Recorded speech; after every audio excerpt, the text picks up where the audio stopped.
thank you for joining us on Community Dialogue. I'm your host, Heather Stevens, and today we're going to compare accelerated and traditional semesters and how they affect college students. Some colleges are switching more of their courses, offering 7 or 8 week courses instead of a traditional 15-week semester. Does accelerated courses benefit the students and give them a better chance of success in their college career, or are they at a disadvantage and faced with greater challenges to overcome? To help us try to further understand the effects of course lengths, we will talk with multiple guests who will share their experiences and thoughts. Joining us to discuss the issues surrounding accelerated and traditional semesters and how they affect students are Professor Michelle Christian and Ariba Asim. Thank you both for joining us today. Thank you for inviting us. I'd like to begin by asking Professor Christian, have you noticed a difference in the course load for accelerated classes versus the traditional 15-week classes?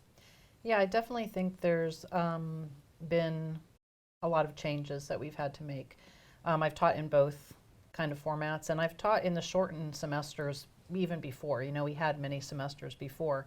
So I think it depends on the course, the type of material. So definitely I think that it can be much more difficult when there's a heavy content load, anatomy, physiology per se.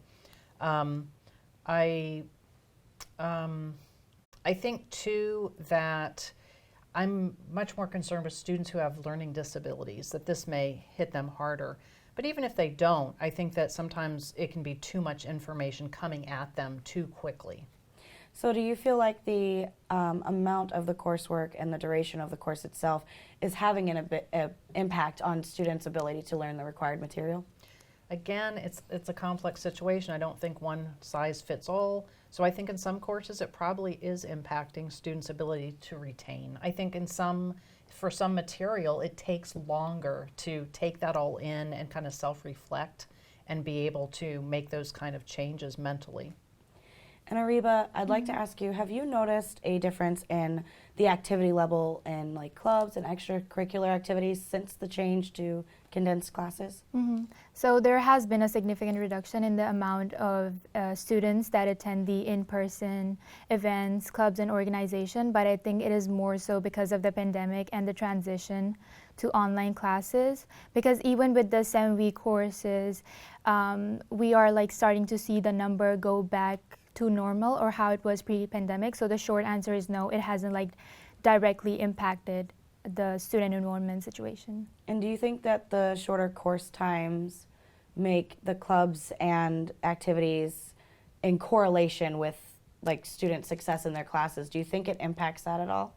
So from my experience, I think it depends. If you're a freshman, like right out of high school, and you're like taking those in-person classes and you want to socialize with people and find like-minded people, so it's like harder for you to like kind of have that in like that given in that time constraint. But if you're like a sophomore, it gets easier for you because of the like break you get in between 2 sessions. So you get the time to rewind and like send emails to professors and like kind of get involved in the student activities and other activities outside of just like taking classes. So I'd like to ask both of you, and Ariba, I'll start with you. So from a student's perspective, do you prefer the condensed classes or the traditional 15-week terms? So even though I work more effectively with the 7-week course, I still prefer the traditional courses because of 2 things. So since I'm like transferring next year to a 4-year institute, I think that it would like help me to kind of have that experience prior to transferring. And then another thing is that you get that time to like retain the info and put it to use in real world.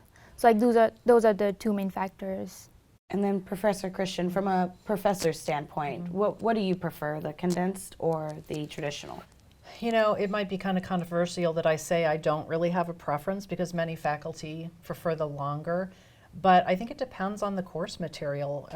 You know, some of the shorter time works for some courses, and then other courses I really wish that I had more time because I've had to cut out a lot of the things that I do that tend to help students retain, you know, the real active kind of things that I'd like to do, and some of those have to go away in the shorter sessions. Well, I would like to thank both of you for joining us today and for giving us your opinions and your responses. We're going to take a short break, and when we return, students Israel and Michaela will join us. Being in a hurry can be costly. In Maryland, a car is stolen every 40 minutes. Your car could be next. 50% of vehicles stolen in Maryland have the keys inside of them. Slow down, make sure to take your keys with you, and lock your car. This message sponsored by the Maryland State Police, the Maryland Vehicle Theft Prevention Council, and the Maryland D.C. Anti-Car Theft Committee. Every year, 48,000 Americans end their lives. That's one suicide every 12 minutes. If you're struggling with thoughts of suicide or are in need of emotional support, help is available. Call the National Suicide Prevention Lifeline at 1-800-273-8255 or visit suicidepreventionlifeline.org to begin speaking with a counselor today.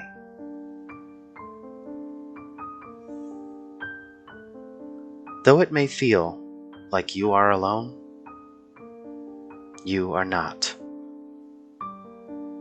The National Suicide Prevention Lifeline is free, confidential, and available 24 hours, 7 days a week. The St. Mary's River is the last tributary to enter the Potomac River from the north. It is fed largely by natural springs and rain runoff from fields, farms, and homes, a 72 square mile area of watershed. It is home to hundreds of types of plants, animals, and birds. Nearly everything we do on land has potential to pollute the river. The waters of the St. Mary's River are filtered naturally by a native oyster population. The number of oysters in the river today is less than 1% of what it was in colonial days. The St. Mary's River Watershed Association has built and maintains an oyster reef to help sustain the native oyster population in the river. You can help. Advocate for clean water. Return oyster shells to the river. Pick up pet waste and put it in the trash. Get involved at the local level. For information, go to smrwa.org or call 301-904-2387.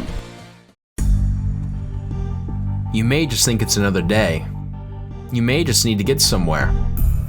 But you may be a part of the 50% of people who leave their keys in their car and the 60% of people who left said cars unlocked. You may not want to be a part of those statistics. Keep your valuables hidden, car key on you at all times, and your door locked, or you may just lose it all. This message sponsored by the Maryland State Police, the Maryland Vehicle Theft Prevention Council, and the Maryland D.C. Anti-Car Theft Committee. Welcome back. Joining me now are CSM students Israel and Michaela. Thank you for being with us today. Students have faced many challenges to their academic and social lives due to the length of college courses being shortened. Michaela, I'd like to ask you, how has your academic journey been so far with 7-week instruction? I had a pretty mixed kind of journey with 7 weeks. I can't say that it's been purely negative or purely positive. I would say that I'm performing well in my classes. It's not inhibiting me from being able to get good grades, especially if you're just kind of diligent enough to really want those good grades despite the circumstances. But I wouldn't say that 7 weeks are the most conducive to performing at your very best and learning the most that you can. In my experience, it's been pretty difficult to retain everything that I've learned in 7 weeks because you're pretty much constantly on crunch time. You're constantly trying to meet a deadline, so as opposed to spending that time trying to absorb everything that you've learned, you're spending most of that time focusing on how to get by. So that's kind of been the negative part of 7 weeks for me. But otherwise, I have been able to do well in my classes. Now, with the 7-week instruction, have you noticed any hindrance in your ability to socialize with other students or join social groups and activities? So, unfortunately, I've only taken web-based courses, just totally asynchronous, so I don't really get to interact with students at all, normally. But if it were, for the average student, I can imagine them struggling a lot to try and socialize, especially if they just don't have the time to do it. And if they have like other obligations as well, like they have to go to work, or if they have a kid or things of that nature. So, time management is one thing, but you just have to know to prioritize your time for those other obligations that might mean more than socializing. So I can imagine that that's, a struggle for the average student. Now, Israel, you're new to 7-week instruction also. So has the accelerated academic schedule, how has that affected you with your classes and your learning? Well, actually, I think it's improved because I like the fact it's like 7 weeks because it's just like, every like 2 days in a week, I just sit down in class for like 3 hours and then for 7 weeks and then just move on from the class from there. I think it also like improves me as a person because it encouraged me to like schedule my days better when it comes to like homework and like real life stuff I have, and I just think it's great. And how has it been with your social life, like around campus, with activities, clubs, any type of extracurricular stuff? Do you still have time for that with 7-week courses, or are you so focused on getting your coursework done that you're noticing you don't? I'm thinking I'm more on the focus side, but I just think there's really not really much of a change at all, because when I was like in high school, I still wasn't really as like sociable and nothing that really changed. I mean, I did join a group recently, but that's really about it. I'm just really like focused on my schoolwork. So would your preference then be to stick with the 7-week instruction format versus the 15? I don't know. I think it like depends. Like like English and math, you guys can like keep it like 7 week because I don't think no one's going to do 15-week. But the like for like my elective classes like film and stuff, I think it should be longer. Because I don't think no one's going to learn film in just 7 weeks. Like no one can. I think that's just unrealistic. Like I think like I would do better like for those classes to be 15 weeks because I get like a lot more from those. And Michaela, how about you? Would you prefer to stick with 7-week instruction or 15?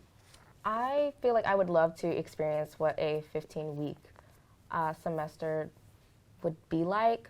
I am in the social sciences. I hope to be a sociology major, and I think that these types of classes requires a lot of analysis, a lot of just a greater understanding of how things work, and to be able to take out more time to really absorb everything you learn. In my experience, I took Social 1010 this past spring semester, and I was really disappointed by it because I felt like I didn't really learn anything, and it's something I'm really passionate about. But it just flew by like it was nothing. So I definitely would like to experience a class in a 15-week format. Well, I would like to thank you both for joining us today and for your responses. Your opinions are greatly appreciated. And I would also like to thank you for joining us. We hope that you enjoyed today's program, and we hope you'll join us again on Community Dialogue.